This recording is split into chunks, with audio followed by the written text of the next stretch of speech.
Yes. Yeah. Basically, as soon as I grade them, then I'll post it. Okay. Yeah.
Jerry, how's it going?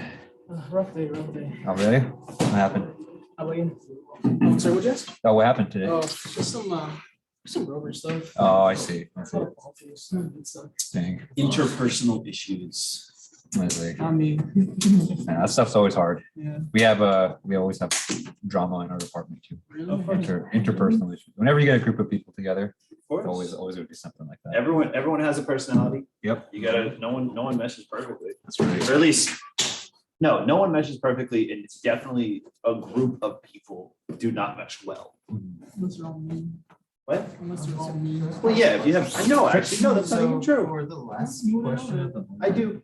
I kind of took graph. but I for look some at, reason, look at my graph was inversed. Jake and So Thomas instead of my altogether, root, we can get on the you. left and then on the right. It was Yeah. the No, opposite. wait, we all get along. Oh. You got those, you got But those. would you happen to know what reason why? Do that it? would be?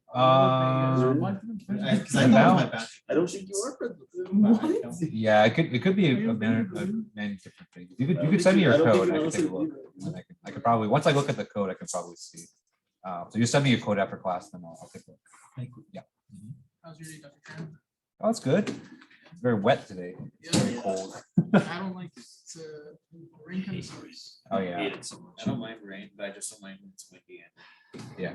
I was about to say so many mean things.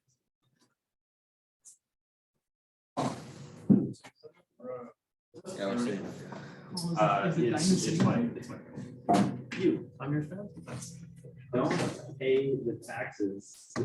Is this just Kelvin? Yeah, it's Kelvin. Don't pay the taxes the government wants you to pay. Yeah, that's just Kelvin. Boom. I love that Kelvin is the truest form of liberty. Ooh. Just fresh off the press. Fresh off the press? Press what? I'll press some buttons. Wait, hold up. Is that a pitch black? It is Monster Energy, sorry, Mountain Dew Energy. I like how like Kickstart didn't pop off, so but they still keep it. Yeah. And that's what I want to do instead of just like taking off Kickstart. Yeah. Instead of making a unique thing, they're like, there's call Mountain Dew, bro. Yeah. Like that, this is for some reason more popular than like the original one that they started. So like they just retire the old one. Yeah. Just like have logo. I think this just looks cool on Kickstarter, on my personal. It does. Oh, for No, it does look cool.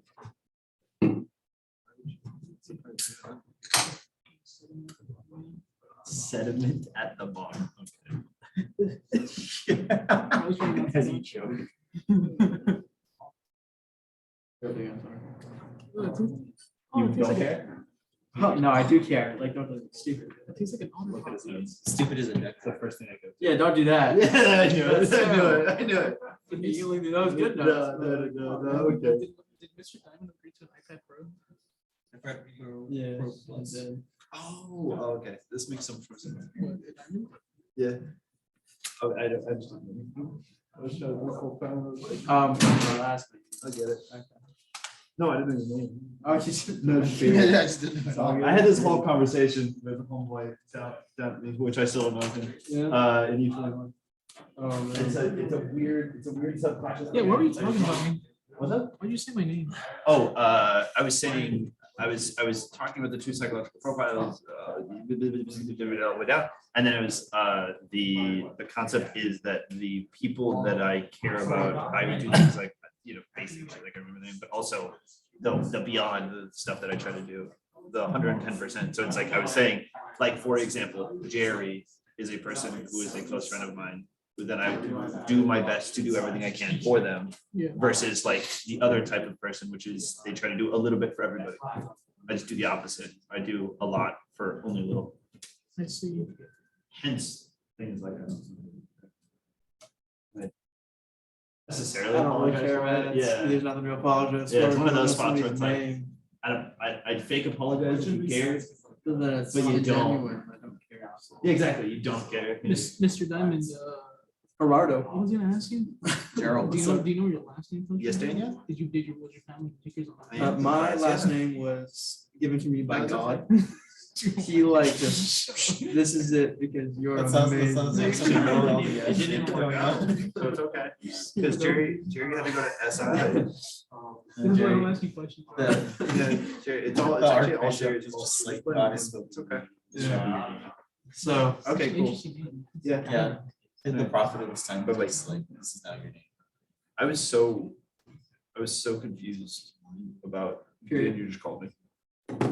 No, I'm just kidding. But I was so confused.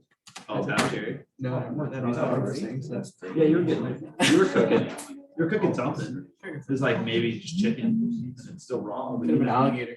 Alligator tastes like chicken. Have you tried it? Could have been frog. Yeah, legs. once. I mean, It tastes like chicken. It's pretty I actually genuinely like Fullerton. I've never had that. That's pretty good. I also like crickets. Crickets are really good. Dry crickets are damn good. You don't like to? You're not good, man. No. Yeah. Yeah. Mostly What, crickets? What do you mean, bro? It's I kinda like focus side of the out. apple, you know? You like No. crickets? Mr. Professor. No, I don't know. I was just trying to, I don't know. Trying to start a conversation. Hey, it works out. That's all right. Because then we'll laugh at it later. Did you like tell me something? Yeah, he was telling me all this stuff about taxes before. Have you looked on E21? Yeah, he's got his don't pay taxes stick. He's got his don't pay taxes on the back of the door. Yeah. Starting his just look libertarian. around. Just starting to tell me you should be living in California anymore. Yeah, I was gonna say. He's starting his libertarian movement. Yeah, he will be the candidate in 2036. Wait, is that even right? Yeah, wait, holy shit, that is it right here. 2036 Yeah. does work. Yeah. Well, actually, no, for No. California, it'd be 34 or 38 because we're off. Oh, no, I wasn't meaning local, I meant federal. I meant Oh. yeah, I meant he's gonna be the libertarian candidate for the president of the United States.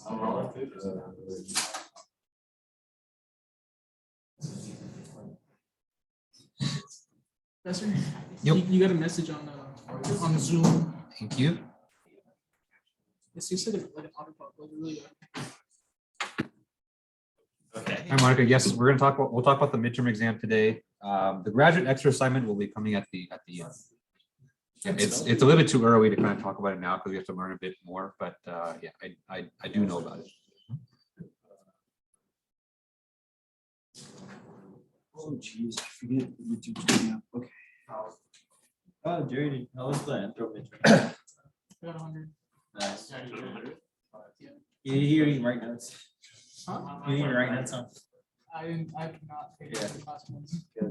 It just goes to show how worthless anthropologists are. No, dude. You didn't mean like shit because he's just like I took hours taking notes. I literally took 2.5 hours. I just got a 94. like a 93, dude. I scored higher than him. Oh, yeah. All right, it's 5:30. Let's go and get started. right, good evening, everyone. How's everyone doing today?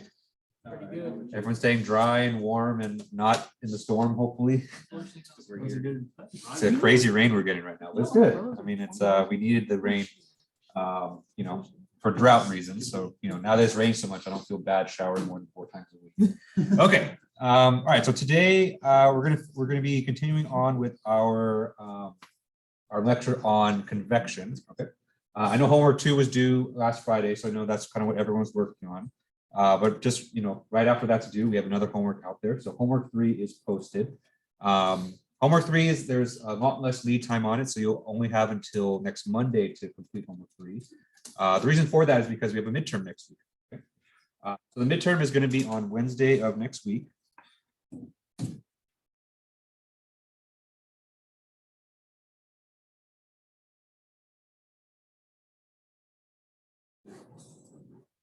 And that will be Wednesday, March 8th. Okay. So some people have asked me about the midterm before. So the midterm is going to have no MATLAB on it. And so you're not going to have to worry about that at all. The midterm is mostly on the theory behind everything that we've been covering, right?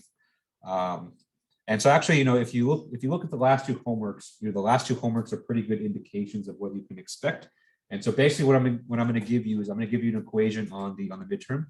And I want you to basically derive its finite difference approximation and then give me a few of those equations, right? So let's say, you know, let's say I give you a 1D problem and I say, let's say we have 5 nodes in this grid. So give me all 5 equations. So that includes, you know, all the interior nodes and the boundary condition nodes. Okay. And so homework 3 will give you a bit more practice with that.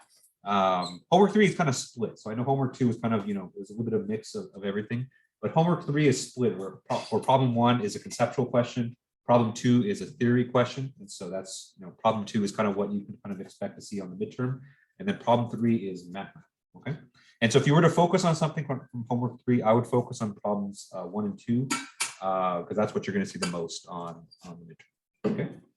All right. So in terms of format, there are 2 types of questions that I have on my midterms. And so the first type of questions are conceptual questions.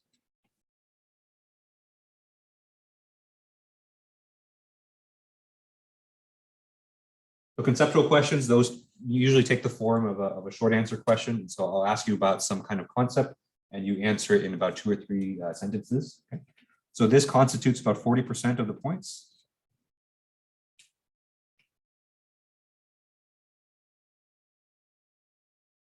And the other type of question that you'll see is a basically like, you know, like I just mentioned. So I call them problem solving type questions.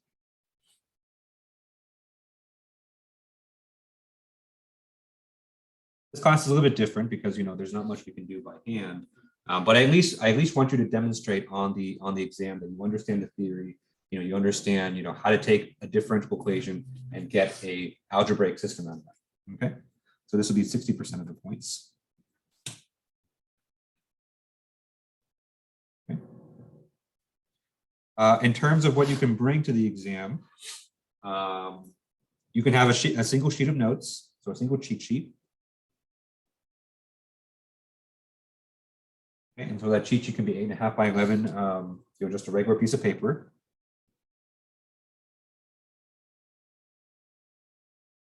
You can write on both sides.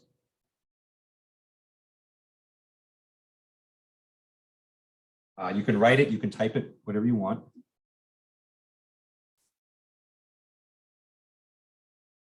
The only thing is that it just has to be, you know, you have to be able to read it during the exam. Otherwise, it's not really helpful if you can't read it. Okay. So don't, you know, I know people in the past have tried to print things on with like size 3 font. And that's, you know, I think not that helpful because you can't really, you'll spend more time trying to read your cheat sheet than actually taking the exam, which is usually not a good thing. Okay. Besides that, you can bring a calculator. And of course, you can bring a writing utensil, pencil, pen, doesn't matter to me.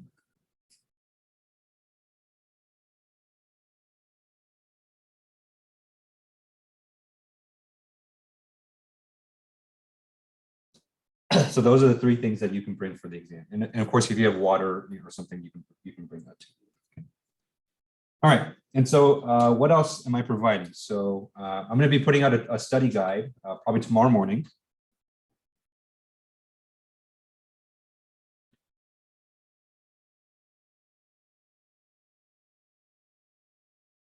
So what I always tell people is that, you know, when you're going to study for my midterm exams, always start with the study guide.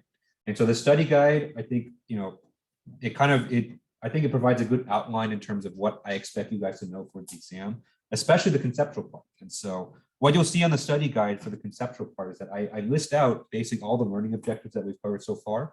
And the learning objectives are kind of almost in the form of a question. So they tell you to explain a certain concept, describe a certain concept, we list out some certain things, okay? And so if you're able to answer all the questions on the study guide, I'd say that's a great kind of study tool. And then for the problem solving parts, just kind of make sure you can do the homeworks and maybe work through the examples that we did in class. I'd say that's kind of the best preparation you can do for the exam. Okay. All right. I'll also be posting a review video.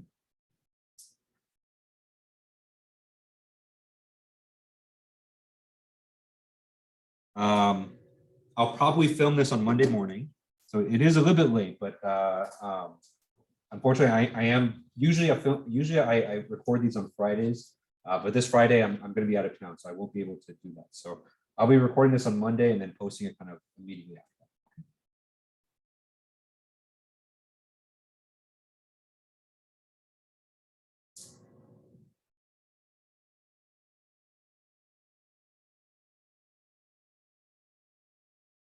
All right, so what you can look forward to in the review video, I usually like to do, I go over the concepts a little bit lightly, but then I do, you know, at least one or two more examples so you can kind of get more practice with this stuff.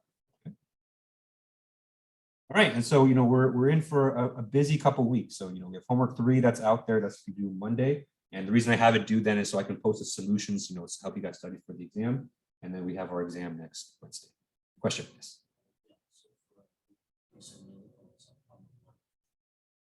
I mean, do all of it. Problem 3 is the MATLAB part. So I'm not gonna test you guys on MATLAB on the midterm. And so problems 1 and 2 are going to be pretty similar to what you see on the exam. Yeah. Mm-hmm.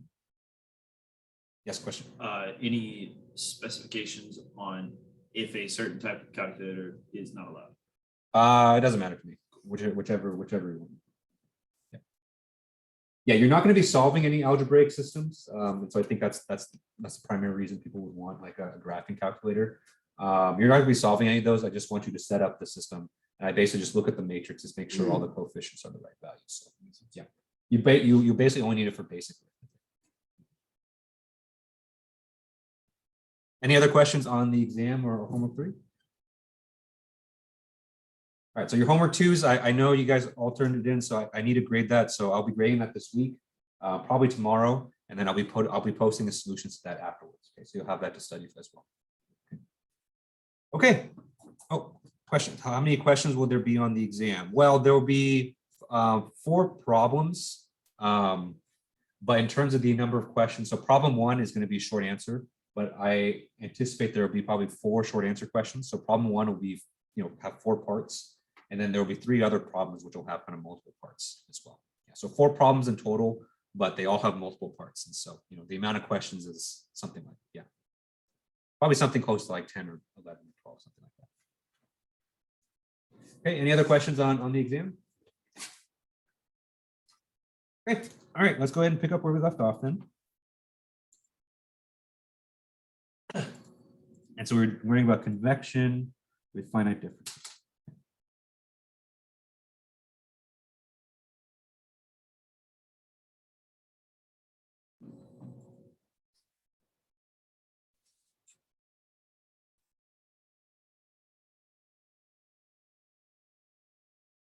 So, you know, before we kind of jump into an example, that was kind of where we left off. Let's just kind of remind ourselves what convection means. Okay. And so before we started tackling these notes, you know, we just finished talking about diffusion. Right? So we solved 1D diffusion, we solved 2D diffusion, and diffusion was basically the subject of homework 2. Okay. Now we're getting into convection.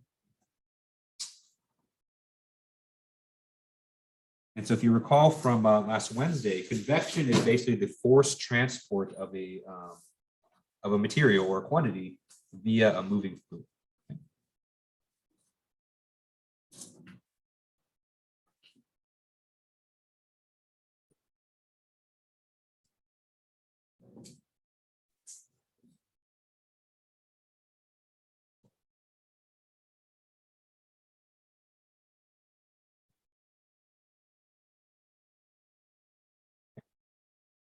So whenever you have convection, there's always going to be a velocity of some kind. Okay? And so we have a flowing fluid, it has a certain velocity.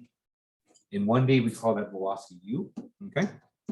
And in our equation, convection takes the form of a first order derivative. Okay. And so we have u d phi dx. Okay. We'll focus on the 1D problem first, and then we'll talk about 2D. So I think probably we'll do 2D on Wednesday. Okay.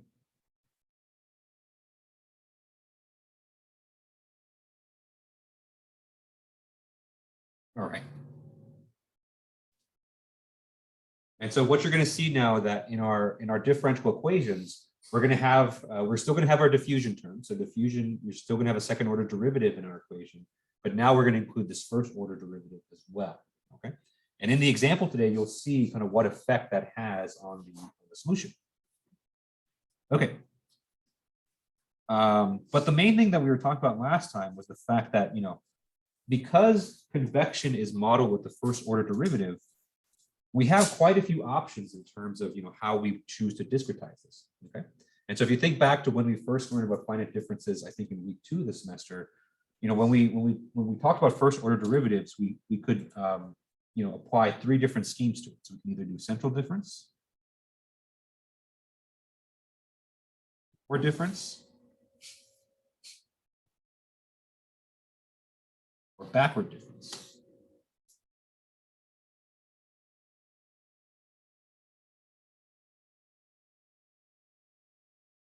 And the main kind of consideration, or the main thing that we discussed at the time, was mostly just accuracy, right? So we know that central difference is second order accurate,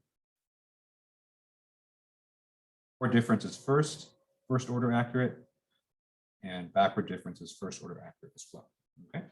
And due to accuracy constraints or accuracy considerations, most of the time, we would think that we would want to central difference because that's the most accurate, right?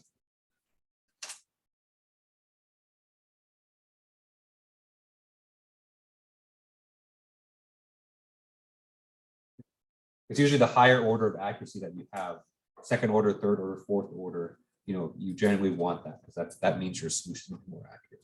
Okay. But today, what I'll show you is that there's more than one consideration when you're writing a computational code to kind of make sure everything is going to go well. Okay.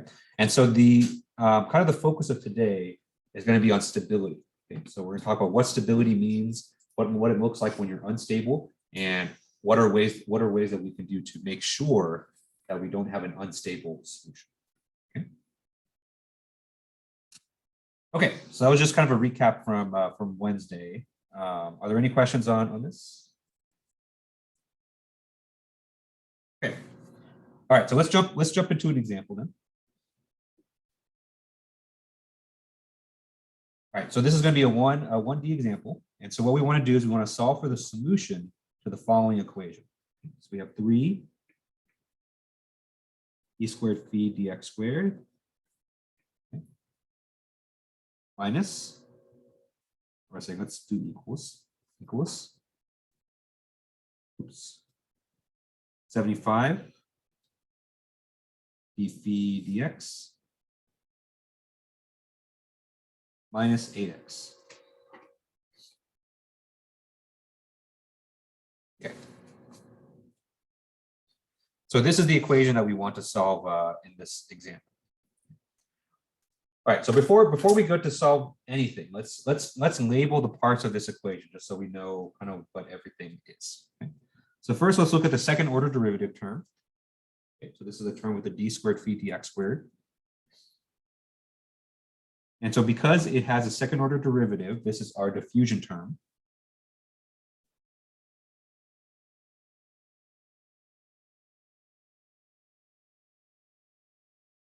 Next, we have our first order derivative. Okay. And so since this is a first order derivative, this is our convection term. Okay. So this is our first example with convection. So before this, we didn't have any equation with the first order derivative. Okay. In particular, this 75 right here, because it's the coefficient in front of the first order derivative, this here is our convection velocity.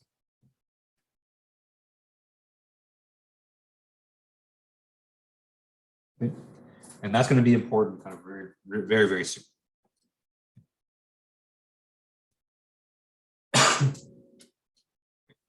And then finally, we have this minus 8x. And so this is the only term in this equation that's not multiplied by phi. And so this are going to be our source term. Okay.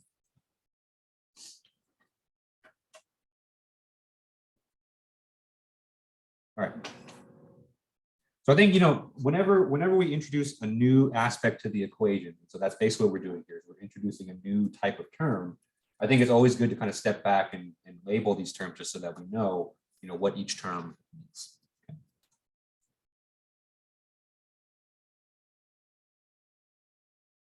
All right, and so to fully solve the problem, we need our boundary conditions. Okay.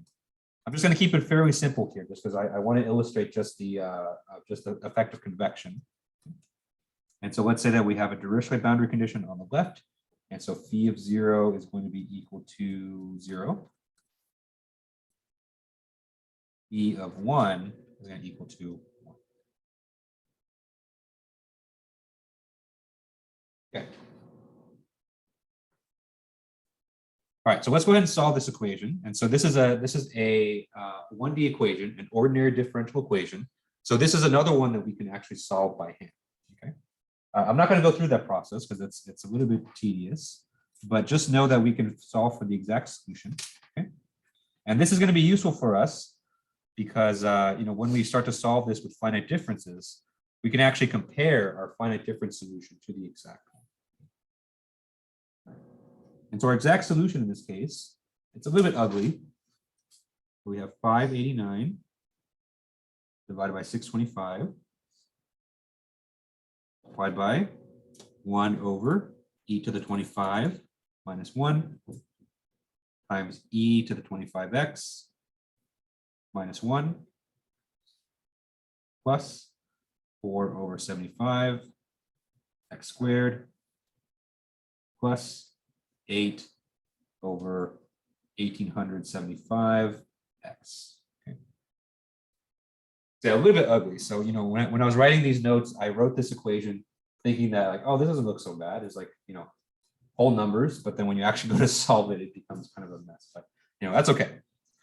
The exact form of the exact solution is not important. And this is not a math class. So this is not 308 or 438. So I'm not going to expect you to know how to derive this. But again, this is only just going to be useful for us when just to compare with our code. Okay. But more importantly, what we can do with this is that we can plot it, and we can see kind of how the solution is. Okay. So let's go ahead and plot this solution. I'm going to use blue here. And so if you plot the solution, it kind of looks like this. So it kind of starts off kind of slow, and then it kind of ramps up just like that. This is the exact solution.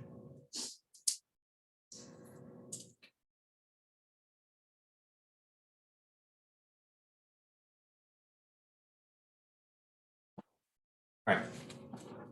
So one thing that you should see in this exact solution, and the reason I pointed out, is that it kind of almost looks like everything is being kind of pushed to the right, right? And so we're starting with kind of fairly low solution values on the left here, right? All of a sudden, it kind of spikes up on the right. Okay?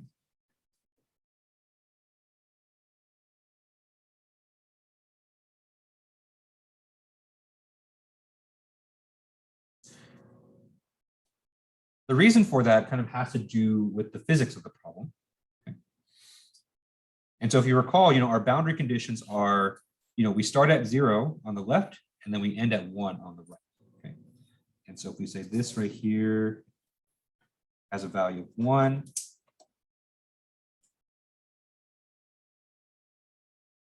this is 1 here as well. Okay? So this is x is equal to 1, and this is phi is equal to 1. Okay? So our horizontal axis is x and our vertical axis is phi. Okay? If this were a pure diffusion problem, we don't even have to solve the problem. I'll kind of tell you exactly what it would look like. Okay? If this were pure diffusion, and we know where our solutions is bounded between 0 and 1. Okay? So we're 0 on the left, 1 on the right. Diffusion would look something like this. And so diffusion would just be a straight line that goes up just like that. Okay.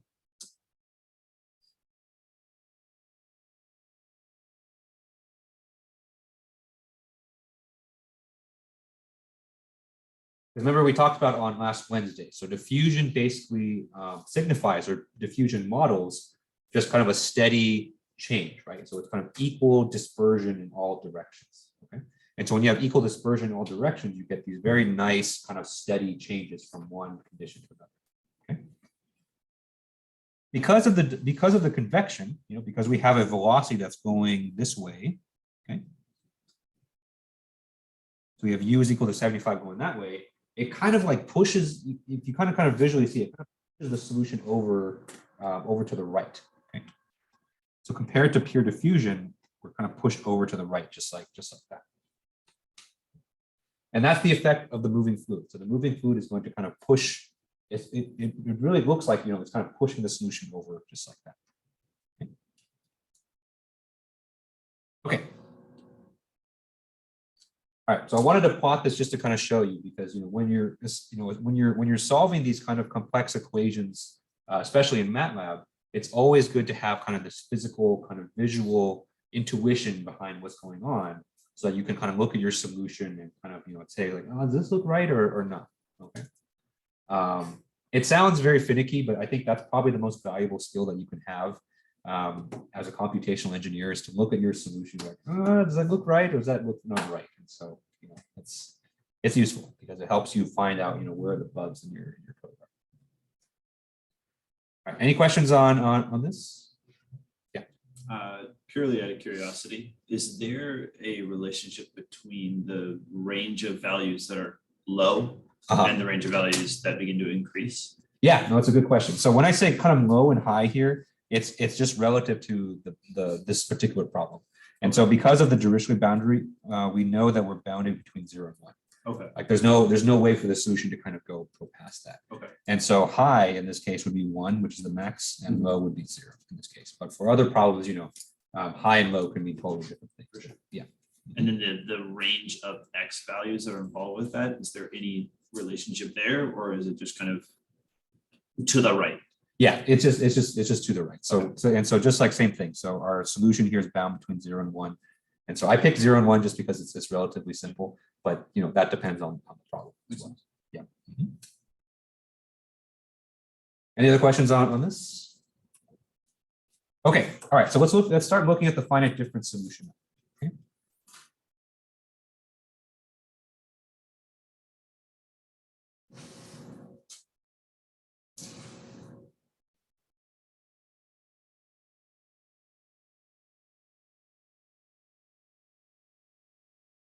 Okay. And so for the finite difference solution, we're going to take our original equation and we're going to substitute each derivative with the finite difference approximation. Okay. And so let me write down our original equation again.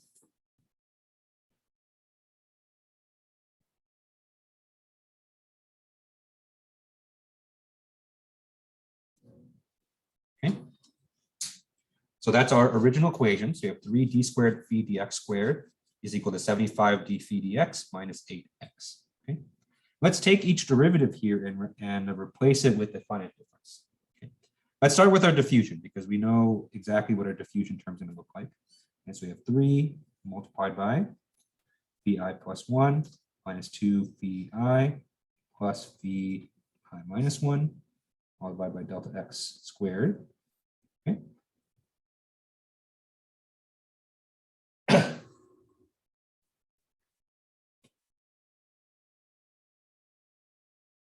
And then for the convection term, we have 3 choices here, right? So we can either do central difference, forward difference, or backward difference. Okay. For now, let me just do central difference because we know that one is the most accurate. Okay. So this can be central difference.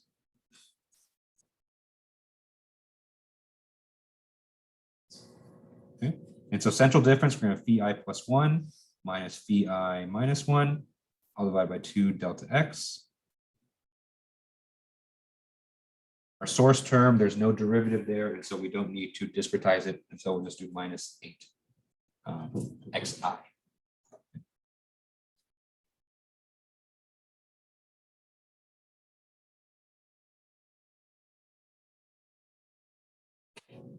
So this is, so, what we're about to do now is this is basically what I'm asking to do on the midterm. So, you have an equation here, you replace the derivatives with finite differences. You kind of work through the algebra a little bit, and then you get kind of a recurrent, we call it a recurrence relationship for the interior nodes.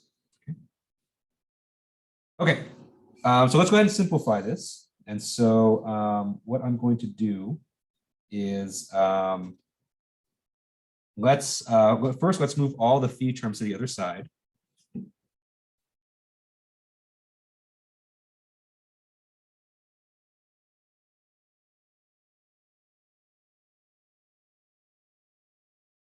Eventually, we want to form a system of equations with this. So everything with phi, let's move over.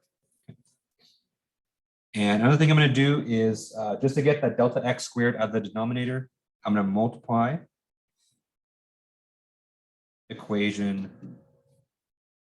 by delta x squared. Okay. And so if we do that, we end up with the following. So we get 3 times phi I plus 1 minus 2 phi I plus phi I minus 1. Okay. I'm going to move that 75 over. Okay. So then the coefficient here is going to be 75 over 2 times delta x. Okay. Because when we multiply by delta x squared, that's only going to cancel out with 1 delta x in the denominator. Okay. Divided by phi I plus 1 minus phi I minus 1. Okay. This is equal to minus 8 xi delta x squared.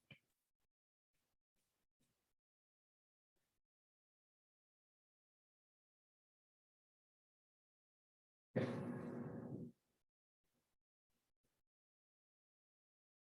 And so technically at this point right here, you can go ahead and just group the like terms with phi, and that would be totally fine. But I'm going to show you a code in just a little bit. So just to make sure the coefficients are consistent with the code, I'm going to do one more step. So let me divide. Okay.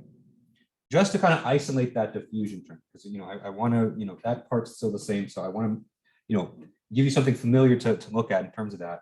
And then we'll see how the rest of the equation shakes up. Okay. And so if we divide by 3, we end up with phi I plus 1 minus 2 phi I plus phi I minus 1. Okay. Minus, we're going to divide 75 by 3. So 75 by 3 is going to be 25. Okay. Divided by 2, delta x,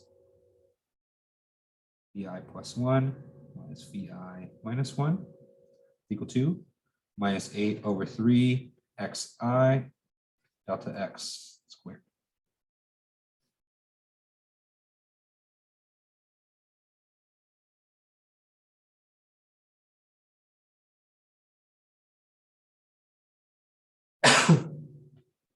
Okay. And so here we have our recurrence relationship. And so of course, this is something that we apply to all of our interior nodes. Okay, so this is our interior node equation.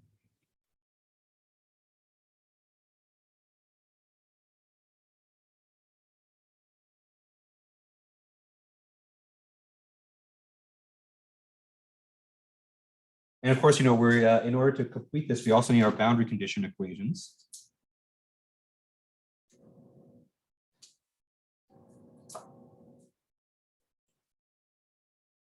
In this case, it's pretty simple. And so we have 2 Dirichlet boundary conditions. And so on the left-hand side, this is going to be phi 1. On the left-hand side, our Dirichlet boundary condition is 0. So we have phi 1 is equal to 0. And on the right-hand side, that's going to be phi sub n, where big N here, that's the number of nodes that's in our mesh. Okay. That's equal to 1. All right.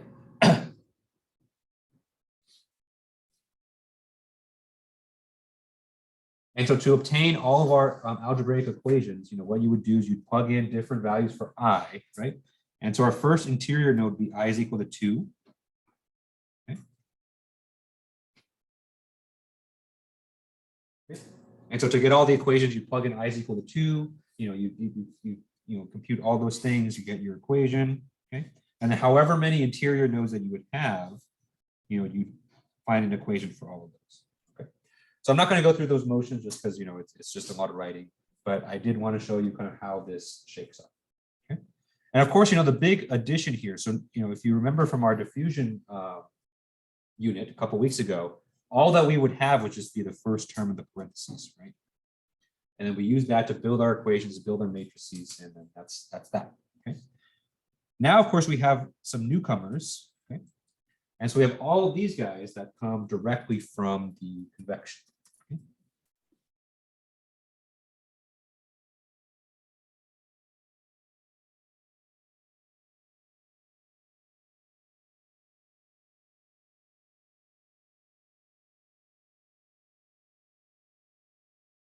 And so we're going to see, soon, how this affects our solution and what are some pitfalls that you can run into with this as well. Okay. All right, so I'm about to switch to MATLAB to show you kind of a sample code, but are there any questions on this before we move on to that? Okay. All right, so let's go ahead and switch to MATLAB here.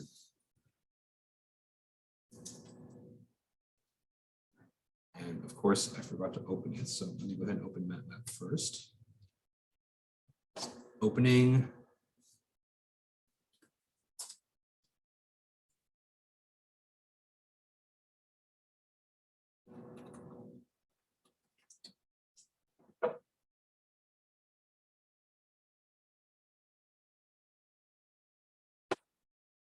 Training.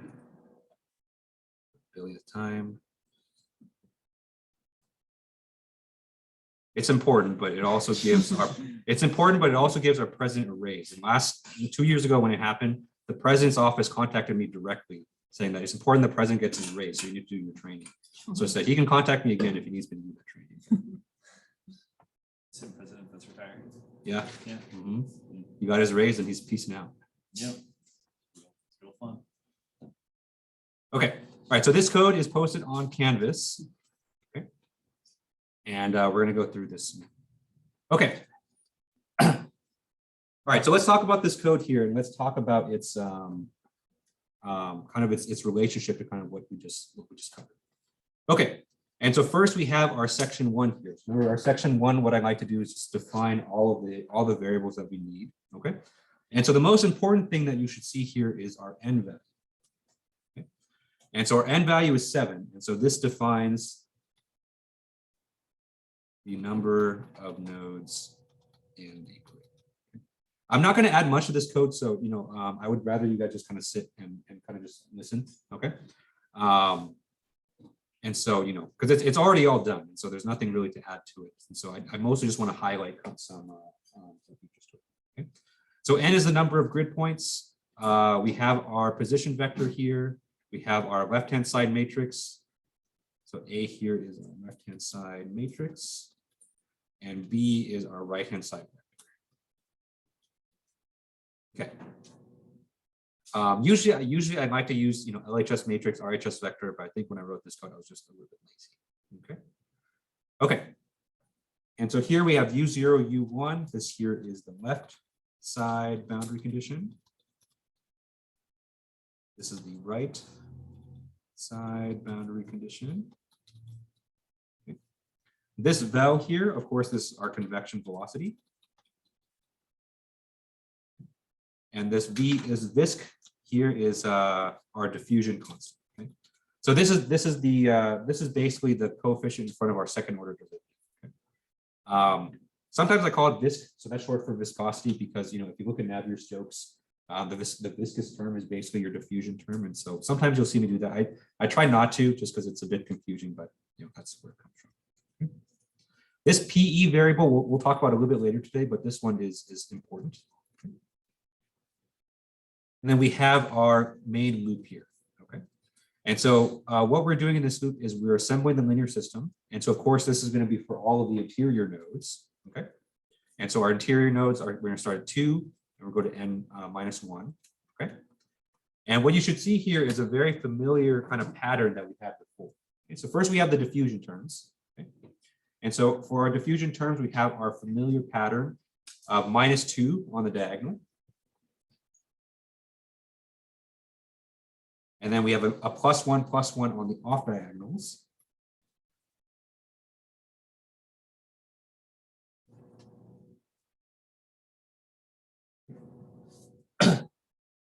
And then what we have here is our convection terms. Okay, so this is the new step. Okay? And so, if we look at our convection terms, we had a kind of a contribution on I minus 1. And so for phi I minus 1, we had 1/2 times the velocity divided by the diffusion times delta x. Okay? And then on the I plus 1 term, we have a minus 0.5 times the velocity times dx divided by viscosity. Okay? And then we have our code for the source term. This is added only to the right-hand side. Okay? And then we have our boundary conditions. So in this case, I added the boundary conditions outside the loop. And so if you're curious about, and I know some people did the homework 2 like this as well. And so if you're curious, you can do the boundary conditions outside the loop like that as well. Okay. And so of course, the main difference here is the addition of these terms. Okay. And so let's run this code and see what it looks like. Remember, we're using central difference, which we think is the most accurate, right? All right, and so this is what we get for the solution. Okay? And so the in red right here, what we have is the exact solution. And so that was kind of that massive kind of equation that we talked about at the beginning of the example. And blue is our computational solution. Okay? And so when you first look at it, it seems not bad, right? It's not the worst case. Ideally the two should be matched on each other exactly, but of course we don't have that. And so we have basically our finite difference solution. It starts off pretty good. On the left-hand side here, it gets pretty good, but once it starts to get towards the right side, it starts to do kind of this crazy stuff. So you can see it kind of dips down, then it goes up, then it dips down, then it comes back up here. Okay. So these right here, this is not all that uncommon. And so a lot of times when you solve computational problems, you're going to get behavior like this. Okay. And so this kind of behavior where the solution it looks like it's kind of zigzagging, it's kind of oscillating up and down. This is called instability.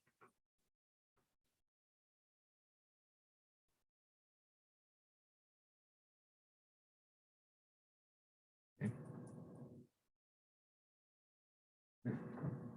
And so that's something that we do not want in our solution, right? So we want our solution to be smooth and stable and not do all this crazy stuff, okay? And this one here isn't actually that bad. And so when instability gets really bad, it actually can go, even way further than the solution bounds, okay? And so remember I was talking about earlier where this problem is bounded by 0 and 1, okay? You can start to see it a little bit because the solution here dips down to, maybe about minus 0.3, okay? But that's obviously something that shouldn't be physically possible in kind of a bounded problem. Okay? It would be basically the same thing where, if you're solving like a heating problem, like a thermal, a heat transfer problem, and you get negative temperature inside inside an industrial oven, right? So, that's just not possible. And that's the main danger with instability, that you get kind of these unphysical solutions that theoretically should be impossible. So generally, we don't like instability. So instability, big frowny face, okay? So instability is bad. And so we want to avoid these instabilities as much as possible, okay? And so the question is, how do you avoid these instabilities? Well, the simplest thing that you can do is you can just add more grids to the system, okay? And so instead of 7 grid points, let's do 75. Okay, so we're increasing it by a factor of 10 about. Okay. And if I run the solution again, you can see that the instability is gone. Okay. And so you can see if you kind of squint really closely, there's a little bit of mismatch here in this area. Okay. But it's basically nothing. And so you basically have two solutions that are right on top of each other. Okay.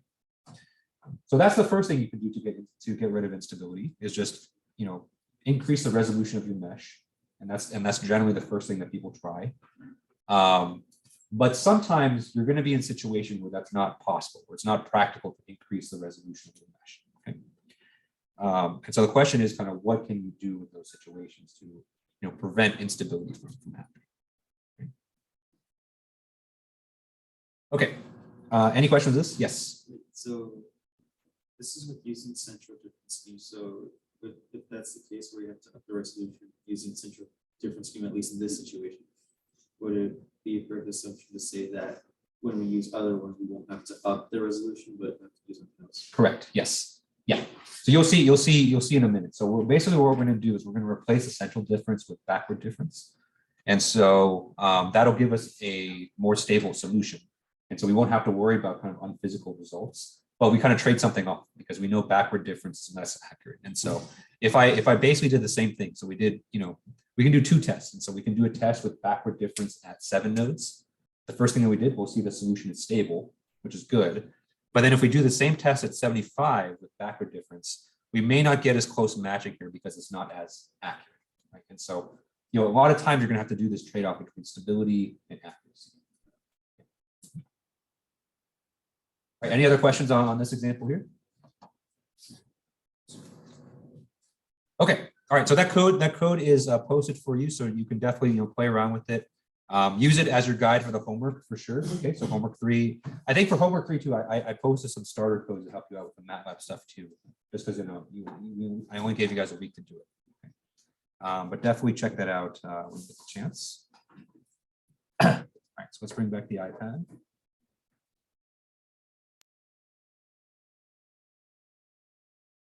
Okay. And so kind of the upshot from that demonstration there was that when using central difference scheme,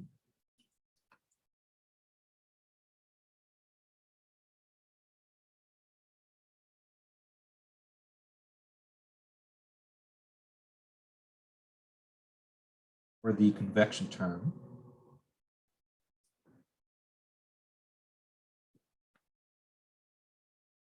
we can get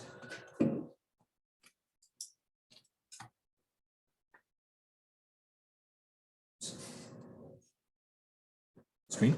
Okay.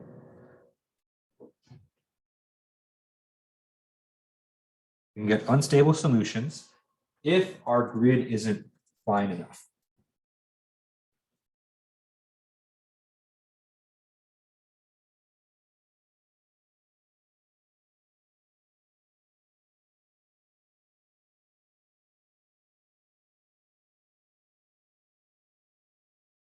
And I know the question you guys are asking, what is fine enough, right? How do we know if our grid is fine enough? Well, we have something we can compute to determine that as well. Okay, but we'll one step at a time. Okay. All right, so that's what we observed. So let's write a formal definition for stability or unstable. Okay. A numerical solution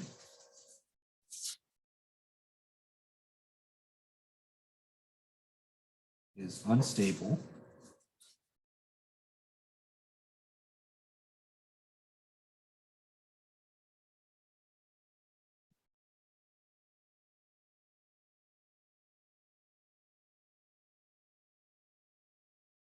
we say that a numerical solution is unstable if it exhibits unphysical, non-physical, I don't know if unphysical is a word, okay. Unphysical and unbounded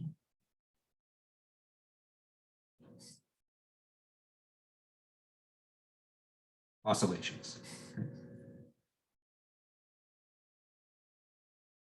And so the thing about instability is that if you do see it, it always takes the form of oscillation. So it'll look like it almost looks like your solution is kind of rubber banding from one low value to a bigger one. And then as you go on, those oscillations kind of get worse and worse. Okay. And so that's kind of what we saw. And so, in reality, for the solution that we just did, it technically was unstable on the left-hand side as well. It's just that those oscillations just haven't been able to pick up steam. Okay. And so the longer and longer you let it go, the more unstable it gets. Okay. So obviously this is something that we want to avoid.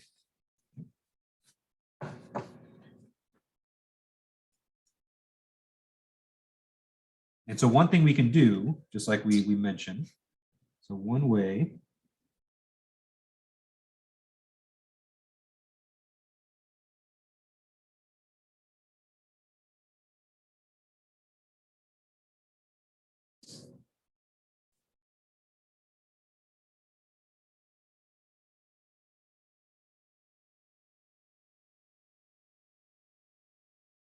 one way to make an unstable solution stable is to refine the grid. Okay, so you basically increase the amount of nodes in the grid such that the grid spacing gets smaller. Okay, so we're trying to reduce delta x, and that can make it stable.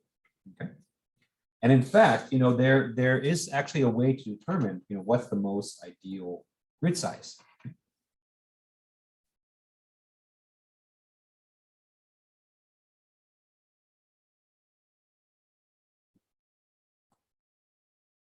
And the way that we can determine kind of even before running a simulation, even before running any code, is we can use something called the Peclet number.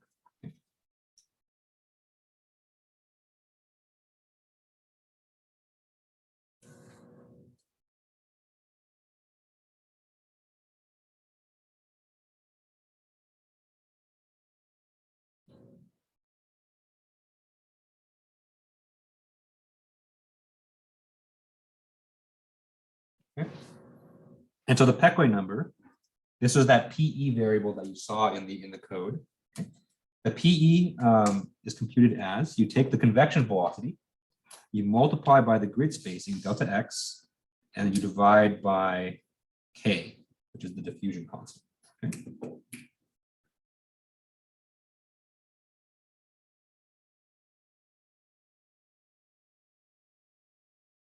So k here is the diffusion constant, u here is the convection velocity.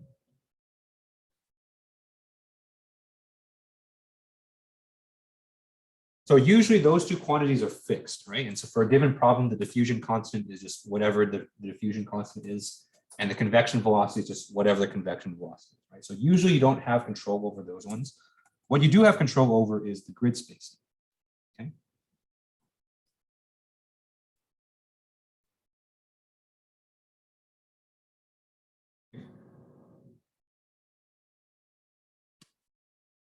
And so as you refine the grid, as you increase the number of nodes, that grid spacing is going to go down.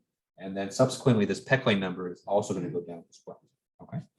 And so, the way that you determine stability is that there actually is, this is one of the few cases where this is true. There's a magic number for the Peclet number in order for your solution to be stable. Okay. And so if you take the absolute value of the Peclet number, and that's less than 2, okay, then you have a stable solution. And so this Peclet number less than 2, I call this the conditions for stability.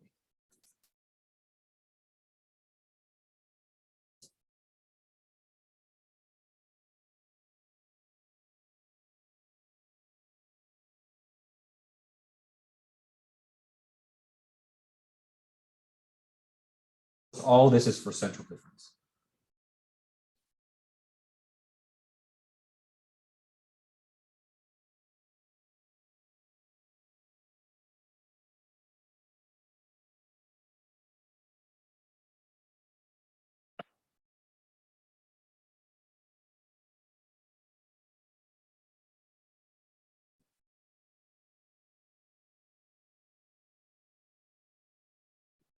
And so you can go back to that code, and so you can actually, now that for that particular problem, okay, for the example problem that the velocity was 75 and the diffusion coefficient was 3. Okay.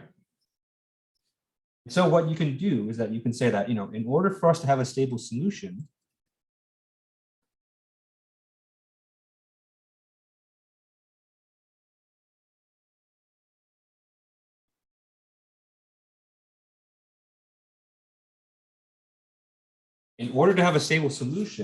our grid spacing has to be, or we have to make sure our grid spacing is small enough so the Peclet number is less than 2. Okay.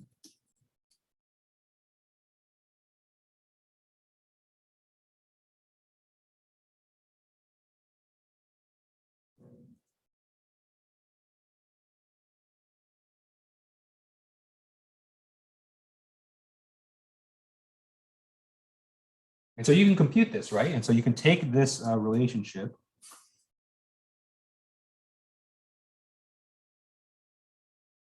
That's basically our conditions for stability. Okay.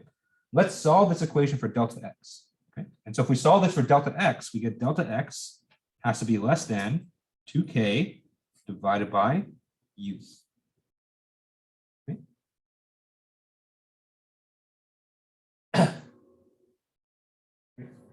And so for this case, we plug in 3 for K and we plug in U, 75 for U. You get that delta X has to be less than 2 over 25. And so if your grid spacing is less than that, then you are guaranteed to have a stable solution with the central differences.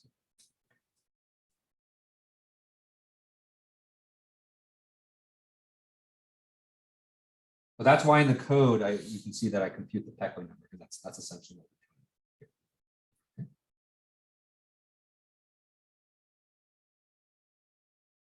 All right, any questions on this?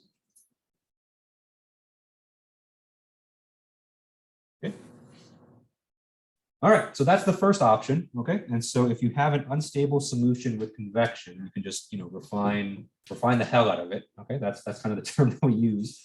Just keep refining until you get a good solution, okay? But sometimes that's not possible. Or I should say it's not practical.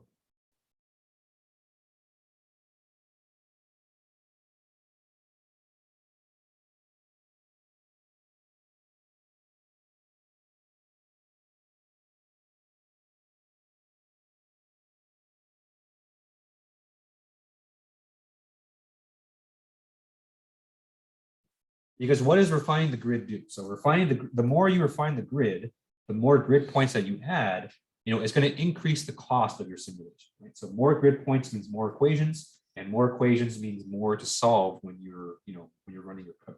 Okay. In 1D, you don't really notice that big a difference, because the problems are still fairly straightforward. So I think, when we ran our code with 7 nodes compared to 75, technically 75 nodes is 10 times the cost. But when your cost is only takes up, like half a second or even less than that, maybe like a millisecond to do, 10 times a millisecond is not really that noticeable. So in 1D, you're not really going to notice that big difference.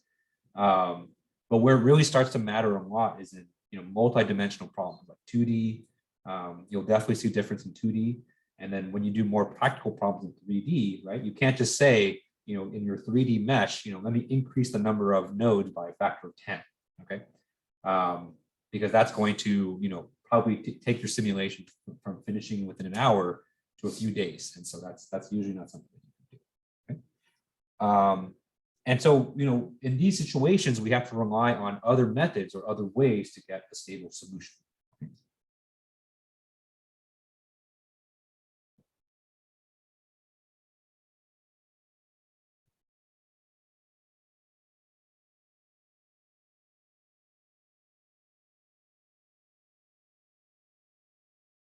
So in these situations, we can still get a stable solution if we change the central difference scheme for the convection term.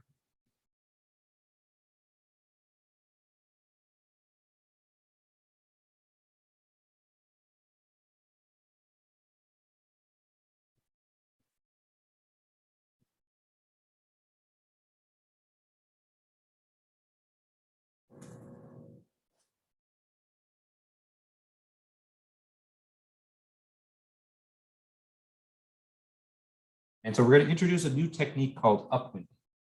Okay? It's not really a new technique, but you have to give it kind of a fancy name. All right. And so the idea behind upwinding kind of goes back to our discussion from last Wednesday. Okay? If you recall from last Wednesday, when we talk about convection is unique in that there's a very kind of preferred direction of information travel. Okay?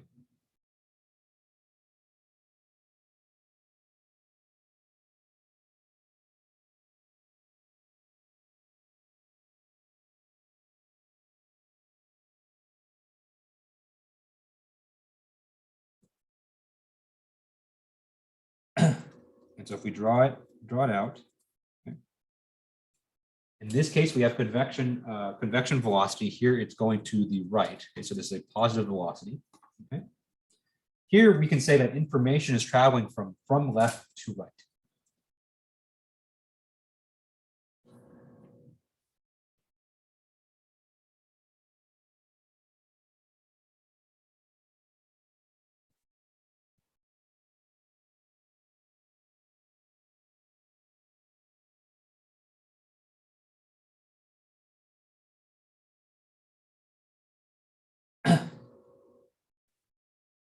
And so knowing that, let's pick a scheme that's going to kind of follow that same idea.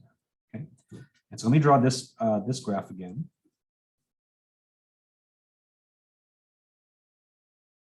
And so usually when we do any kind of finite difference scheme, we're considering the node itself. And so that's node I, and we're considering its immediate neighbor. So I plus 1 is the right neighbor, I minus 1 is the left neighbor. Okay. So for a central difference scheme, we have something like this. And so we have a +1 and a -1. Okay.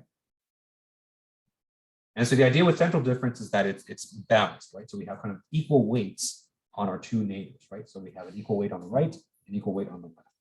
Okay. So in purple here, I have central.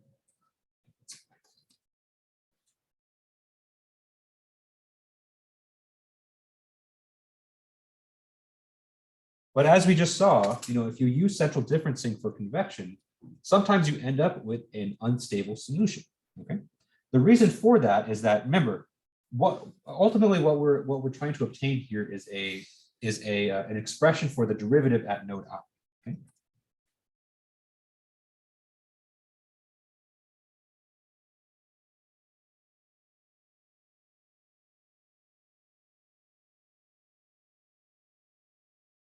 Okay. So we have d phi dx as part of the convection term, and we want to compute what that is. Okay.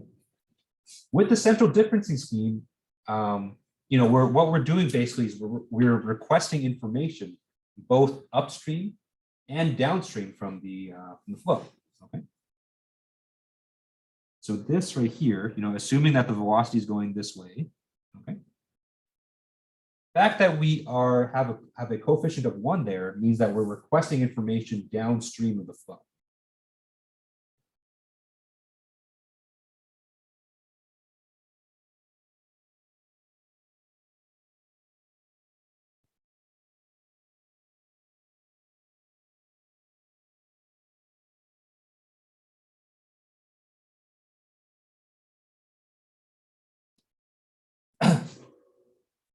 Kind of the awkward thing about that doing that with convection is that the flow hasn't even gotten there yet, right? And so we're sitting at node I, right? Our flow is coming from the left, right? And so if we want to get information about the flow on the right, the information hasn't gotten there yet because the information is going from left to right.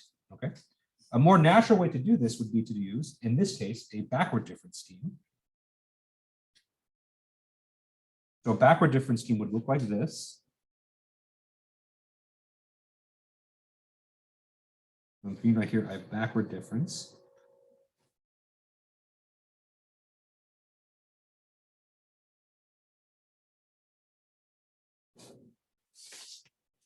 And so with backward differencing, you can see that our weight is shifting. Okay? Okay. And so with backward differencing, we're putting more of the weight kind of comparatively on the upstream side rather than the downstream side.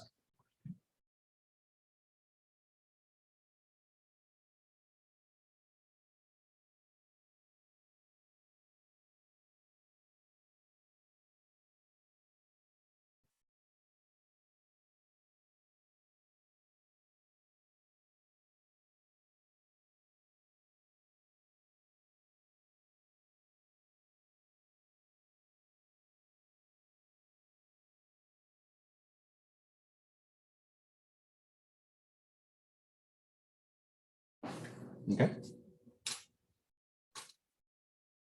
So this is something that should fit a lot better with the physics of convection, right? And so we know that convection goes from upstream to downstream. So when we're computing things, it should make a lot more sense to place more of that weight on the upstream side. Okay. Okay. So let's see what effect this has on our scheme. Okay.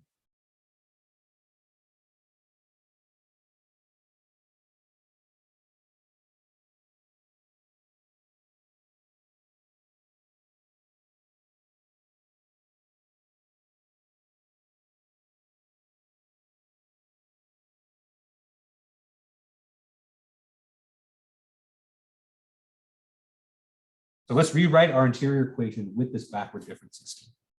Okay, so let's go back to our example.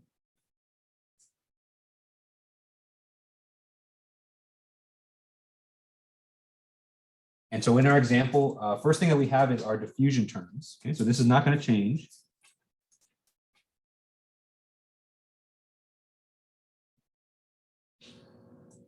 Okay. And so our diffusion terms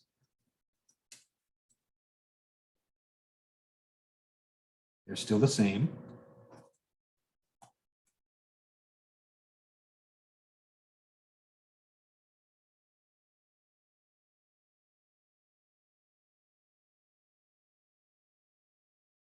Then we had our convection terms. And so our convection terms was 25.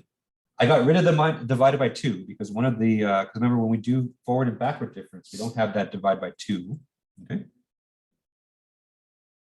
And so we have 25 times delta x times bi minus 1. Okay.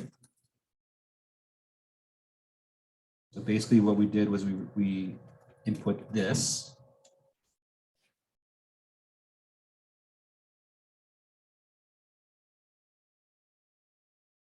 And so now this is our convection derivative. Okay, so we put that in there. And of course, we work on it a little bit. So we multiply by delta x squared, and we divide it by k. Okay. This is our upwinding convection terms.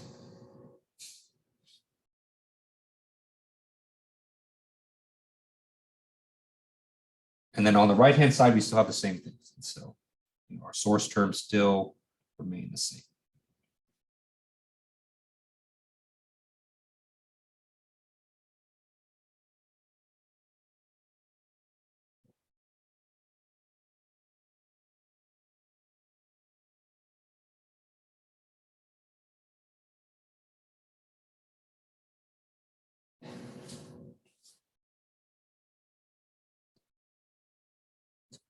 Okay, so for the most part, this equation looks mostly same, right? So if you compare this equation to what we did earlier with central differencing, for the most part, it's going to be the same.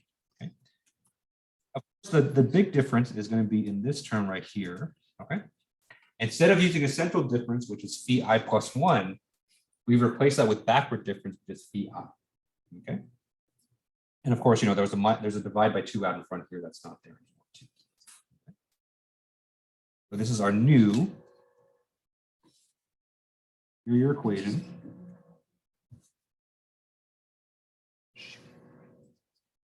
With upwind. Okay. You have a decent amount of time. So actually what I'll do is I'll actually implement this in MATLAB for you. So I'll take the same example code. I'll implement the backward differencing scheme for you. So you can visually see the results. Okay, so you can see the stability get better. And then what I'll do is I'll upload that to Canvas. So you have both kind of the central difference form and the backward difference form. Okay. Okay. Any questions though on this before we jump back into MATLAB? Okay. Okay. All right. So let me go ahead and jump back in. Okay. So we have our code here. Same as before. And so let me go ahead and save this as a new version. So we'll call this upwinding. Okay.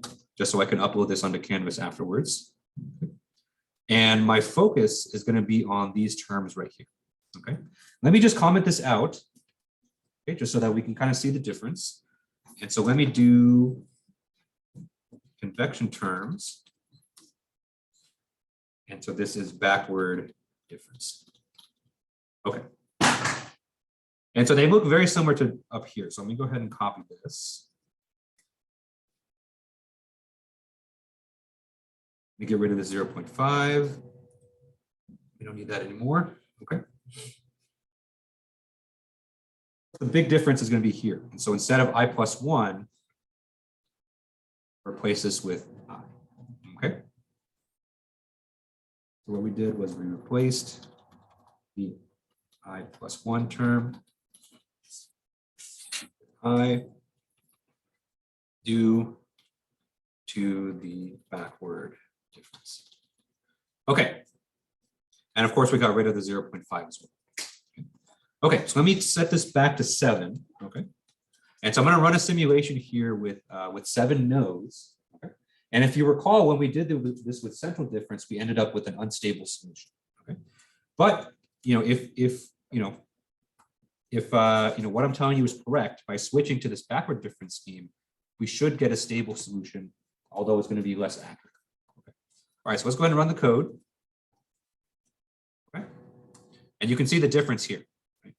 And so the colors are the same as before. And so you can see in the red, we have our exact solution. And in blue here, we have our finite difference solution. Okay. And so by making that one change, by switching to an upwinding scheme, you can see that we don't have an unstable solution anymore. And so our solution here is bounded in the same way, in the way that it should be between 0 and 1. Okay. Although our results, you may argue might be less accurate because we're not we're using a first order scheme here. Okay. But you can see just by making that small change, well, in this case it's small, we've ended up with a stable solution. Okay. Okay, but it's not the perfect solution that you're looking for, right? So let me increase the number of nodes again.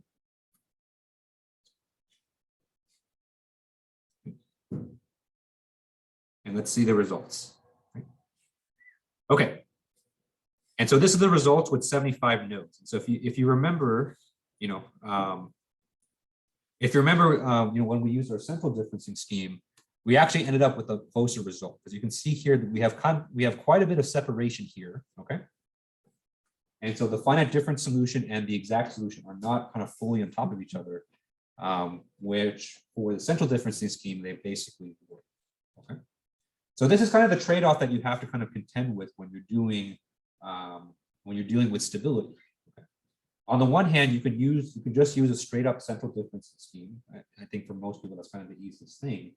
And you're probably going to get an accurate result, but you need to make sure that your grid spacing is small enough. Okay. On the other hand, you can use an upwinding scheme, which here is backward difference, and you don't have to worry about stability. But then you have another issue to deal with, which is your solution is going to be a little bit less accurate. Okay. And so sometimes you have to kind of contend with this trade-off of stability versus accuracy.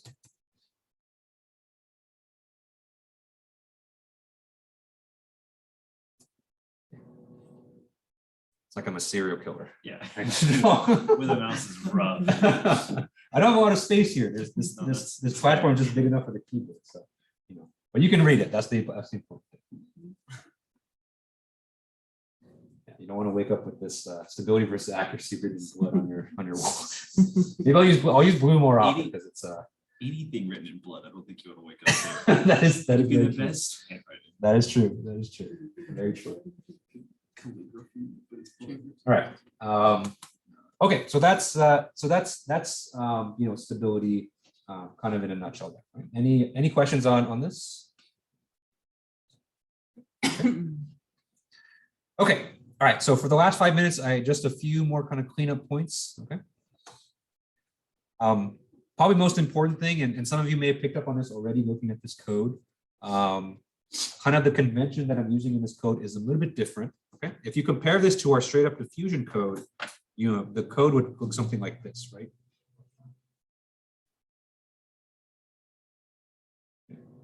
Where in our diffusion code, we directly set the values in the matrix. Okay, here I did something a little bit different. Okay, and so you can kind of see that I've used this left-hand side matrix on both sides of the equal sign. Okay, if you recall from our MATLAB review, quite a few weeks ago, when you have kind of the same entry on both sides, this is called update notation. Okay.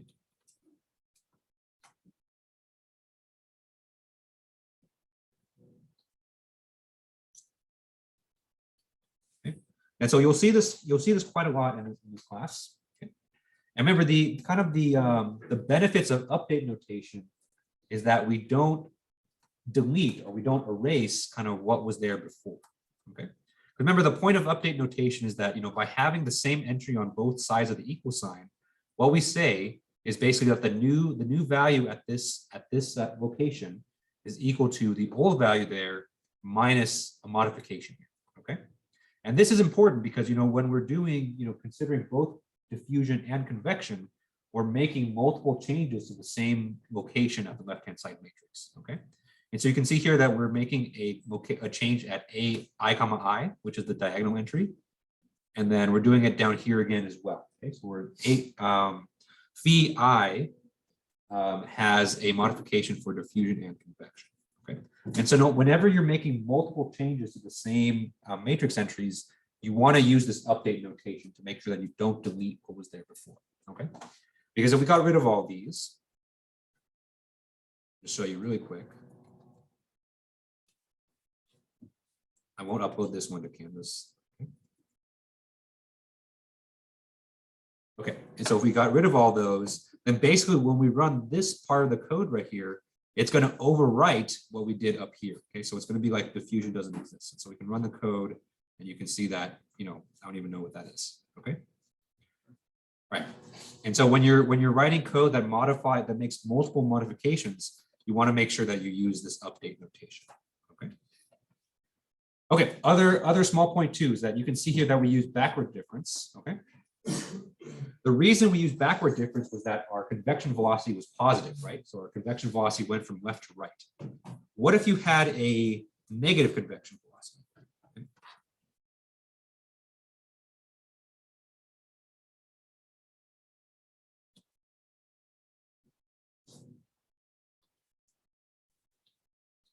Okay. And so that's very possible. And so we're going to have cases where convection velocity just goes the other direction, right? And so a negative convection velocity just means that it goes, from right to left. Okay. In that case, a fair question to ask is what is the appropriate upwinding scheme? Okay. Right. Remember, whenever you're doing upwinding, you want to place further weight on the upstream side. Okay. So if your convection velocity was negative, then the upstream side is now on the right. And so the appropriate upwinding scheme is forward difference. Okay. And so you want to be careful of that. And so if you're going to be using upwinding in your homeworks and stuff, you want to make sure that you kind of pay attention to the direction of the velocity and you set the appropriate kind of finite difference scheme from there. Okay. And so that's why, for a lot of people, I would say, doing upwinding it takes kind of an extra step because you have to think about, what's the direction of the velocity and what's the appropriate scheme. Okay. And so a lot of people would prefer just to write one scheme, which is central difference, and then just make sure that your mesh is fine enough. And so that's, that's kind of one approach. And a lot of people would take that approach. But, like I said, sometimes it's not appropriate to do, or it's not practical to just refine the mesh. Okay. And what we'll see, so this idea is going to come up later as well. There are actually better ways to do upwinding that are more kind of versatile as well. Okay. And so we'll get into a lot of that when we do finite volumes. Okay. All right. Any final questions before we wrap it up for today? Okay. All right. So that's 1D convection. And so when we come back on Wednesday, we'll talk about 2D convection. Okay. I expect Tuesday to be I expect Wednesday to be mostly a MATLAB day. And so just like we did with 2D diffusion, we're going to work on a code together for 2D convection. Okay. All right, so that's all I got for today. So thank you guys for coming. Hope you guys enjoy the rest of your day. Please stay dry and safe because it's really wet out there. And I'll see you guys all on Wednesday.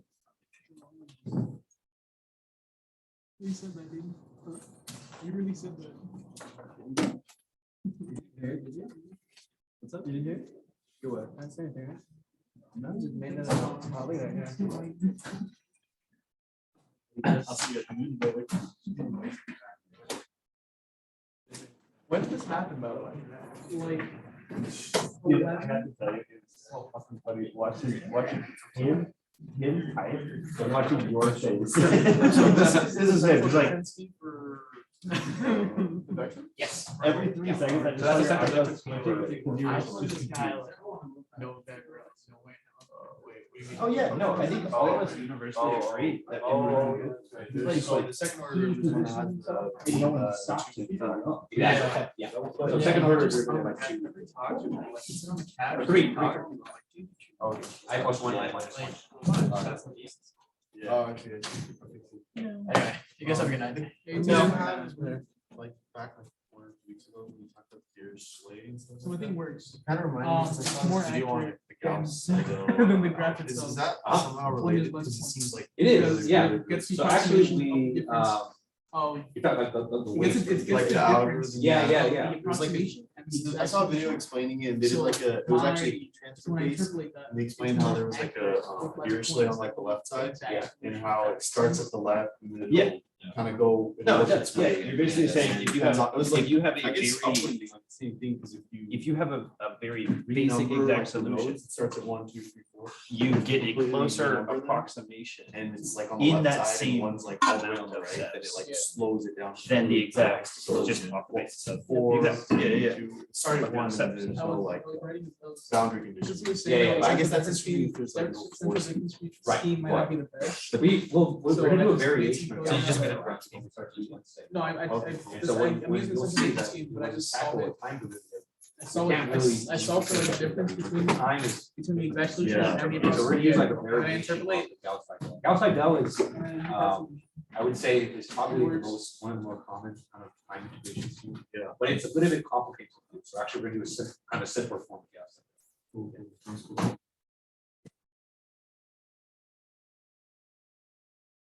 Okay, Thank you. Yep. Appreciate it.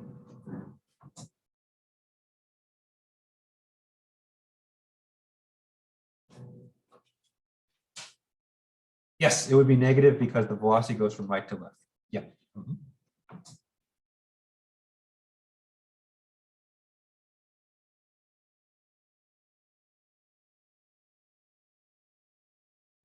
Thank you. Now I can sleep better. Oh, say again, Monica, sorry. Thank you for pointing that out. Now I can sleep better. Okay, good, good. All right, Thank see you, you. Monica.